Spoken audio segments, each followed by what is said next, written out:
Article number 50. Samuel Clemens, or Mark Twain. Mark Twain was the author of some of the greatest works of American English literature, such as Tom Sawyer, Life on the Mississippi, and The Adventures of Huckleberry Finn.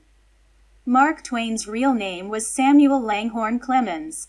He used Mark Twain as his pen name. Samuel Clemens was born in the American state of Missouri in 1835. As a child, he enjoyed many outdoor activities, such as swimming and fishing. When Samuel was 11 years old, his father died, and he began working to help support his family.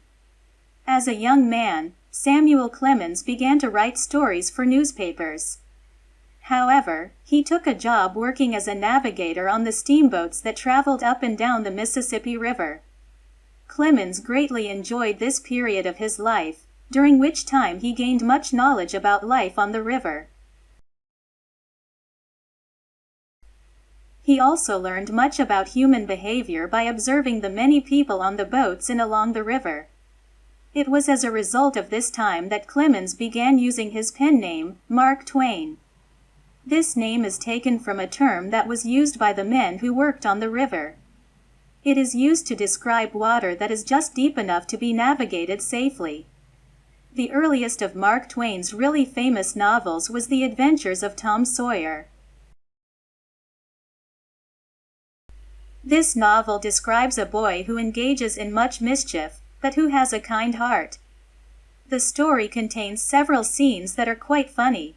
In one of these, Tom is working at the boring task of painting a fence.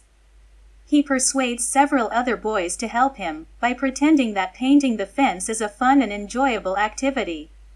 Another famous novel by Mark Twain was Life on the Mississippi. This book describes many interesting characters similar to those that Twain actually observed while working on a steamboat. This story gives the reader a vivid image of the people who lived and worked along the Mississippi River. Probably the best novel by Mark Twain was The Adventures of Huckleberry Finn. This novel tells the story of a boy who runs away from his violent father.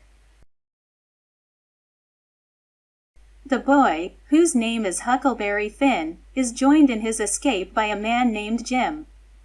Jim is a slave who has decided to run away from his owners. Huck and Jim travel north along the Mississippi, hoping to reach the areas where slavery is not allowed. In this story, the reader can experience the moral sense of Huckleberry, who must make several important decisions during the escape. Mark Twain died in 1910, after writing many more novels and many stories of his travels around the world. Twain's works are still widely read today. His books are appreciated for their humor, for their interesting descriptions of life in 19th century America, and for showing both the good and evil that people can do. Many critics consider Twain to have been the greatest American writer.